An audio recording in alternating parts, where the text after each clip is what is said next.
சிவந்தி academy Tiruchendur SSC CGL-க்கான சிறப்பு online பயிற்சி வகுப்புகள் நடைபெறுகிறது. ரேஷன் கார்டுகளில் உள்ள ஒவ்வொரு குடும்ப உறுப்பினர்களின் கைவிரல் ரேகை பதிவினை உறுதி செய்ய கூட்டுறவுத்துறை உத்தரவிட்டுள்ளது. இதை செய்யவில்லை என்றால் ரேஷனில் பொருட்கள் வாங்க முடியாதா என்பது பற்றி விவரிக்கிறார் செய்தியாளர் தாயுமானவன். தமிழகத்தில் முன்னுரிமையற்ற அரிசி அல்லது சர்க்கரை என 5 வகைப்படுத்துதலில் மொத்தமாக 2.20 கோடி குடும்ப அட்டைகள் புழக்கத்தில் இருக்குது. தொடர்ந்து நாளுக்கு நாள் குடும்ப அட்டைகளை புதுப்பிப்பவர்கள் மற்றும் பெயர் மாற்றம் செய்பவர்கள் மற்றும் புதிதாக விண்ணப்பிப்பவர்களுடைய எண்ணிக்கை அதிகரித்து வருகிறது. அதே சமயம் குடும்ப உறுப்பினர்களில் இறந்தவர்களுடைய பட்டியலை பெயர் நீக்கம் செய்யாத குடும்பங்கள் இன்றளவும் ஏராளமாக இருக்கின்றன. இதனால் தகுதி வாய்ந்த நபர்களுக்கு அந்த குடிமை பொருட்களை விநியோகம் செய்வது என்பது சவாலாக அமைகிறது. இப்படிப்பட்ட நிலையில தான் ஏற்படக்கூடிய முறைகேடுகளை தடுப்பதற்கு தற்போது கூட்டுறவுத்துறையின் தரப்பில் ஒரு புதிய உத்தரவு வழங்கப்பட்டிருக்கிறது. அந்த வகையில் தமிழகத்தில் 2.20 கோடி ரேஷன் அட்டைகள் இருக்கக்கூடிய நிலையில் அதில் சராசரியாக 1.11 கோடி குடும்ப அட்டைகள் நேரடியாக பயன்பெறாங்க.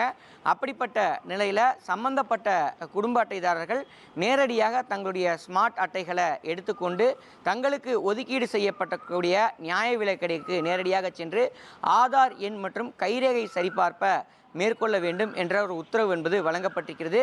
குறிப்பாக தமிழகம் முழுவதும் பார்த்தோம் என்றால் 24,000க்கும் மேற்பட்ட ரேஷன் கடைகள் செயல்பட்டு வரக்கூடிய நிலையில் நுகர்வோர்கள் தங்களுக்கு எங்கு ஒதுக்கீடு செய்யப்பட்டிருக்கக்கூடிய ரேஷன் கடைகளோ அங்கு நேரடியாக சென்று அங்கு இருக்கக்கூடிய விற்பனையாளரிடம் POS மிஷின் மூலமாக தங்களுடைய ஸ்மார்ட் கார்டை கொடுத்து அந்த கார்டோடு ஆதார் அட்டை இணைக்கப்பட்டிருக்கிறதா, அதே போல் குடும்பத்தில் இருக்கக்கூடிய அனைத்து நபர்களும் கைரேகைகளை பதிவு செய்திருக்கிறார்களா என்பதை மீண்டும் அந்த பணியை மேற்கொள்ள வேண்டும் என்ற ஒரு உத்தரவு என்பது வழங்கப்பட்டிருக்கிறது. வரும் நாட்களில் அதற்கான முகாம்களும் அமைக்கப்பட இருப்பதாக தகவல்கள் இருக்கின்றன. இதன் மூலமாக இறந்தவர்கள் யாரது பெயர்கள்லாம் இன்னமும் குடும்ப அட்டையோடு இணைக்கப்பட்டிருக்கிறது என்பது தொடர்பான விவரங்கள் கணக்கெடுக்கப்பட்டு அவர்களது பெயர்கள் நீக்கம் செய்யப்படுவதற்கான வாய்ப்புகள் அதிகரித்திருக்கிறது.